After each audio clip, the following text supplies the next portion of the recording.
अस्सलाम वालेकुम नाजरीन, मैं हूं महमूद असगर चौधरी अपने प्रोग्राम नई सोच के साथ, जिसमें हम यूरोप में होने वाली आम खबरों पर तबसरा करते हैं।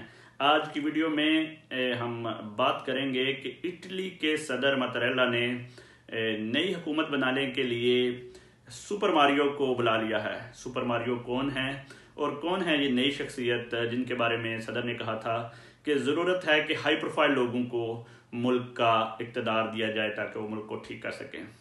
मारियो ड्रैगी कौन है, उस पर तफसील से बात करेंगे। इसके साथ साथ हम बात करेंगे कि इटली की हुकूमत ने पहले किराएदारों को फंड दिया था, अब माल के मकान के लिए भी फंड का ऐलान किया है कि वो भी किराए की मद में पैसे हुकूमत से ले सकेंगे। ये कौन सा फंड है, इस पर हम तफसील से बात करेंगे। आखिर में हम बात करेंगे कि डेनमार्क की पार्लियामेंट ने अपनी एक्स इमिग्रेशन मिनिस्टर की इम्पीचमेंट यानी मुहासबे की करारदाद पास की है। उनको अदालत में पेश होना पड़ेगा और केस का सामना करना पड़ेगा। उन्होंने क्या किया था, उस पर हम तफसील से बात करेंगे। वीडियो में आगे जाने से पहले मेरी आपसे गुजारिश है कि आप मेरे चैनल को सब्सक्राइब कर लें, लाइक कर लें और इसके साथ जुड़ जाएं, क्योंकि इमिग्रेशन के हवाले से और तारकीन वतन की खबरों के हवाले से आपको ताज़ा तरीन मालूमात यहीं से मिल सकती है। बहुत शुक्रिया। जोसेपे कोंते हैट्रिक नहीं कर सके। इटली के हर दिल अजीज पॉपुलर लीडर जो न सिर्फ इटालियन शहरियों में बल्कि ओवरसीज़ और गैर मुल्कियों में भी बड़े हर दिल अजीज थे, प्रोफेसर जोसेपे कोंते 2 दफ़ा 2 मुख्तलिफ कोalition को लेकर इटली के प्राइम मिनिस्टर रह चुके हैं। तीसरी दफ़ा वो हैट्रिक करने के लिए खुलकर खेलना चाह रहे थे, बाहर निकले और आउट हो गए।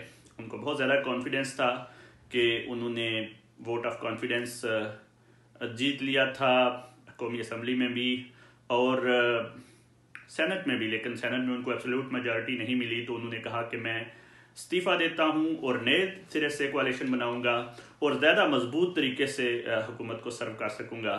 लेकिन पूरे 3-4 दिन ये बहस जारी रही। सदर ने तमाम पार्टियों को मशवरा दिया था कि वो दोबारा जोसेपे कोंते पर एतमाद का इजहार करके इसी की हुकूमत बनाएं, लेकिन पार्टियां आपस में मुत्तफिक नहीं हो सकीं और फिर स्पीकर ने जाके सदर को ये बताया कि ये मुमकिन नहीं रहा, तो उनको अब आप हमेशा हमेशा के लिए बाय कह सकते हैं। प्रोफेसर जोसेपे कोंते जिन्हें बड़े अच्छे तरीके से मुल्क की खिदमत की, अब दोबारा वापस अपनी यूनिवर्सिटी जाएंगे और अपना शोबा तदरीस दोबारा शुरू कर देंगे। दूसरी जानब इटली ने एक बड़ी हाई प्रोफाइल शख्सियत को लेकर आए हैं। सदर ने एक हाई प्रोफाइल टेक्नोक्रेट आप कह सकते हैं, बैंक ऑफ इटली के गवर्नर रहे हैं और पिछले तकरीबन 10 साल का अरसा वो यूरोपियन सेंट्रल बैंक के प्रेसिडेंट रहे हैं, चीफ रहे हैं। मारियो ड्रागी उनको लेकर आए हैं कि वो अब गवर्नमेंट बनाएं और इटली को आगे लेकर चलें। मारियो ड्रागी एक वाकई बड़ी हाई प्रोफाइल शख्सियत हैं। उनको सुपर मारियो का नाम भी दिया गया है। आप लोग जो जिनके बच्चे हैं और जो वीडियो गेम्स खेलते हैं वो सुपर मारियो गेम से बड़ी अच्छे तरीके से वाकिफ होंगे कि सुपर मारियो एक ऐसी गेम है जिसमें मारियो हर किस्म की जो मुश्किलात हैं उनको क्रॉस करते हुए जीत जाता है। मारियो ड्रागी को सुपर मारियो क्यों कहा जाता है? क्योंकि मारियो ड्रागी जब पहले तो वर्ल्ड बैंक में जॉब करते रहे, उसके बाद बैंका d'Italia के गवर्नर रहे और 2009 और 2010 के करीब उनको जब यूरोपीय यूनियन के प्रेसिडेंट के हवाले से सेंट्रल बैंक जो पूरा यूरोपियन मरकजी बैंक है उनके चीफ की जॉब ऑफर हुई, तो उस वक्त ये लगा कि ये बहुत मुश्किल लम्हात में प्रेसिडेंट बने हैं, क्योंकि यूरोजोन जो है उसका क्राइसिस चल रहा था। 5 ममालिक उस वक्त ऐसे थे जिनके खसारों की वजह से लग रहा था कि वो यूरो करेंसी से निकल जाएंगे। उनमें पुर्तगाल, ग्रीस और साइप्रस और दीगर ऐसे ममालिक थे जो उस वक्त बड़ी उनकी पोजीशन ख़राब थी। तो उस वक्त इन्होंने अपना चार्ज संभाला और उन्होंने कहा कि मैं हर मुमकिन कोशिश करूंगा कि कोई भी यूरोपियन मुल्क इस यूरोजोन से नहीं निकलेगा। और जो जैसा उन्होंने कहा उन्होंने करके दिखाया। फिर 2014 के फोर्ब्स की न्यूज़ में उनको दुनिया का 8वां पावरफुल शख्स करार दिया गया। 2015 में एक और अखबार फोर्टीन ने उनको दुनिया का दूसरा बड़ा लीडर करार दिया। इस तरह दीगर लोग उनकी जो पॉलिसीज़ हैं और उनका जो जिस तरीके से वो बाहर निकाल कर लेकर आए, कसाद बाजारी के दौरान तमाम ममालिक को मुतहद रखा और किसी भी मुल्क को सिर्फ डेट की वजह से बाहर निकलने नहीं दिया। इस हवाले से उनको पूरा न सिर्फ यूरोपीय मीडिया बल्कि इंटरनेशनल मीडिया भी बड़ा पावरफुल शख्स समझता है और एक जादूगर और एक सुपर मारियो के तौर पर उनका तारफ करवाया जाता है।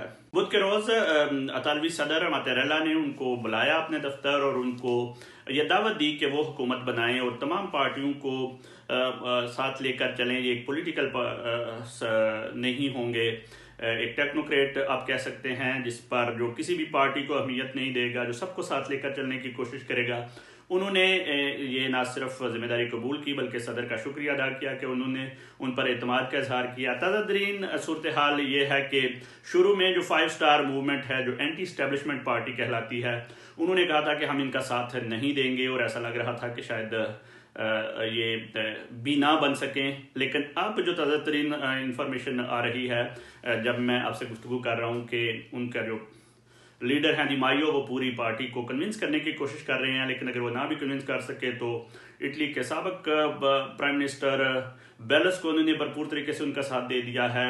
पीडी पार्टी जिंगारेत्ती उनके साथ हो चुकी है और मेन जो इस पूरे खेल का जिसको विलन करार दिया गया है मात्तेओ रेंजी, उनके ऊपर तो ये शक किया जा रहा है कि उन्होंने जानबूझकर हुकूमत गिराई है क्योंकि वो मारियो ड्रैगी को लेकर आना चाहते थे, इसलिए वो तो पहले ही उनके साथ हैं।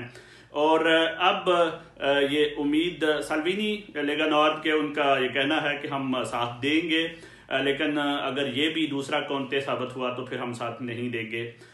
लेकिन उम्मीद यही की जा रही है कि मारियो ड्रैगी पर सारी पार्टियां मुत्तफिक हो जाएंगी। अब जब मैं आपसे गुफ्तगू कर रहा हूँ, मीटिंग्स जारी हैं और अभी तक जो पल्ला लग रहा है वो बारी यही है कि मारियो ड्रैगी इनको कायल करने में कामयाब हो जाएंगे और इसके बाद उनको वोट ऑफ कॉन्फिडेंस देना पड़ेगा और वो फिर नई गवर्नमेंट बनाएंगे। उन्होंने अपने बयान में ये कह दिया है कि मैं सबसे पहले तो इस पेंडेमिक से निकालने की कोशिश करूंगा मुल्क को। जो कोरोना वायरस का सिलसिला शुरू हुआ है, वैक्सीनेशन का अमल जो है वो पूरा करूंगा और जो बड़े चैलेंजेस हैं इटली के, उन्होंने कहा कि ये चैलेंजेस कोई बहुत बड़े चैलेंजेस नहीं है ऐसे वक्त में जबकि यूरोपीय यूनियन की जानब से तमाम ममालिक को मदद हासिल है।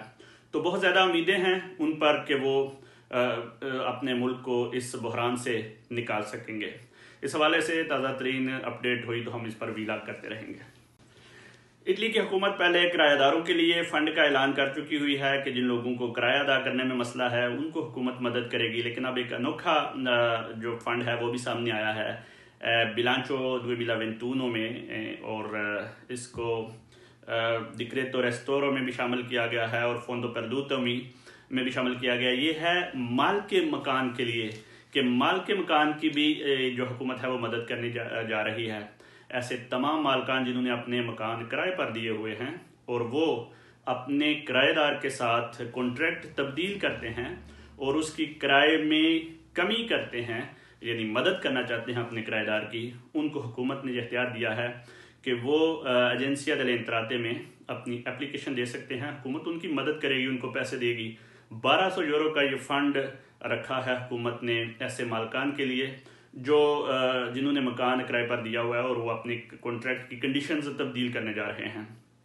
बहुत अच्छा स्टेप है एक लिहाज से, ना सिर्फ किराएदारों के लिए बल्कि माल के मकान के लिए भी, क्योंकि ये पैसे डायरेक्ट हुकूमत की जानब से माल के मकान के अकाउंट में आएंगे। और ये असल में हुकूमत चाह रही है कि मदद की जाए अपने अवाम की और लोगों को इस तरफ लाया जाए कि ना सिर्फ किराएदार हुकूमत से मदद मांगता रहे बल्कि माल के मकान भी जो है वो उनकी हेल्प करे और उस किराए में कमी करे, क्योंकि जो कोरोना की वजह से कामों की सूरत हाल बहुत ख़राब हो चुकी है और इस वक्त पूरे मुल्क में जो है सूरत हाल आमदन के लिहाज से कम हो चुकी है। तो एक बड़ा अच्छा स्टेप है, बड़ा बिग स्टेप है। फरवरी के एंड में या मार्च के शुरू में ये डेनिश पार्लियामेंट ने बहुत ज़बरदस्त किस्म का एक फैसला किया है वोटिंग के ज़रिए। अपनी जो एक्स मिनिस्टर ब्राय इमिग्रेशन हैं उनकी अब इम्पीचमेंट करने जा रही हैं, उनका मुहासबा करने जा रही हैं। अदालत की तरफ से उनको नोटिस मिलेगा और ये 26 साल में पहली दफ़ा हुआ है कि किसी मिनिस्टर को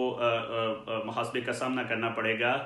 उस मिनिस्टर इंगर स्टोगबे का ये जुर्म था कि उन्होंने अपने मैंडेट 2015 और 2019 के दरमियान इमिग्रेंट्स जोड़ों को अलग-अलग कर दिया था। एक ऐसी पॉलिसी बनाई थी कि जिसमें जो कपल्स हैं उनको कहा था आप इकट्ठे नहीं रह सकते। वजह ये बताई थी कि आप कपल की जो उम्र है वो 18 साल से कम है और डेनमार्क का ये कानून है कि 18 साल से कम उम्र के लोगों को कपल तस्लीम नहीं किया जाता। इस पर इस वक्त उनकी पार्लियामेंट में बहस हुई। 139 वोट के मुकाबले में सिर्फ 30 वोट आए। मुखालफत में 139 मेंबरान पार्लियामेंट का कहना था कि ये उन्होंने जुल्म किया और कपल्स को अलग किया। इमिग्रेशन जो है उसमें आप तसब नहीं कर सकते, आप मुतसबाना रवैया नहीं रख सकते और ये एक मिसाली बन जाएगा फैसला अगर उनका मुहासबा होता है। तो आइंदा आने वाली हुकूमतें और आइंदा आने वाले इमिग्रेशन मिनिस्टर्स भी इन चीज़ों का बहुत ज़्यादा ख्याल रखेंगे कि जो चीज़ वो अपने लिए पसंद करते हैं वो दूसरे जो इमिग्रेंट्स हैं उनके लिए कैसे वो इस चीज़ को कर सकते हैं। और बहुत से ऐसे इस्लामी ममालिक हैं जहाँ पे बच्चों की शादियाँ 17 और 18 साल की उम्र में हो जाती हैं। ये कानून अगर यूरोपीय यूनियन का है तो उसको दूसरे ममालिक के कानून का भी एहतराम करना चाहिए।